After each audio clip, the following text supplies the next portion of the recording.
Hello all and welcome back to TLComputing. On today's video we're going to talk about cleaning your graphics card. Now for the first step you want to unplug the power cable from the graphics card if there is one. If there isn't one, don't worry about this step. Now your second step, you want to gently wipe the flat side of the graphics card with a folded tissue or thin dry cloth.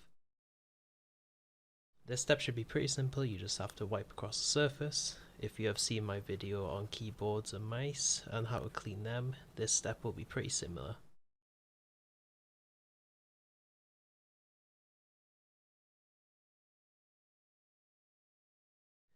Next step, this is where you want to use another folded tissue or dry cloth, preferably a different one or a clean one, and you want to gently wipe in the fan blades. Depending on the type of graphics card, these fans could be different based on the size of the fans or how many blades there are. There are a lot of different factors to take in, but whatever the case for your one, just be sure to be very careful to not put too much weight on the graphics card while you're cleaning it, and to make sure not to damage anything.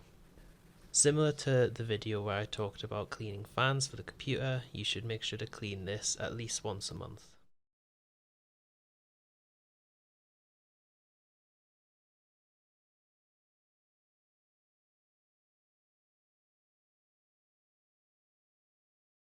And with this little recap and this quite short video coming to the end, I want to thank you all for watching, and if you enjoyed, be sure to like and subscribe. This has been TL Computing, and thank you for watching.